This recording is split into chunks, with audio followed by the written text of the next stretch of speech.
Sanotaan, ettei politiikka kiinnosta enää ihmisiä. Julkisuudesta rahansa saavat ja meitä halveksevat ihmiset sanovat, ettei ole mahdollista enää tehdä edes poliittista viihdeohjelmaa tai näytelmää, joka kiinnostaisi ihmisiä. Sanotaan, että me emme enää välitä.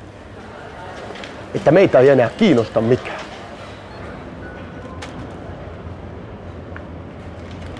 Sanotaan, että suuret ikäluokat pallogrillasivat ja söivät nuorison. Tulevaisuuden.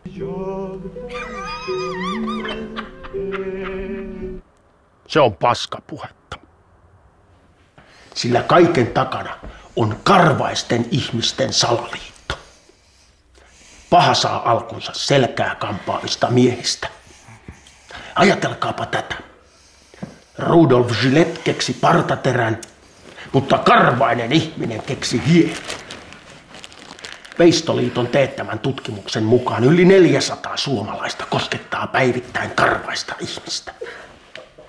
Ajatelkaa. Karvaista ihmistä.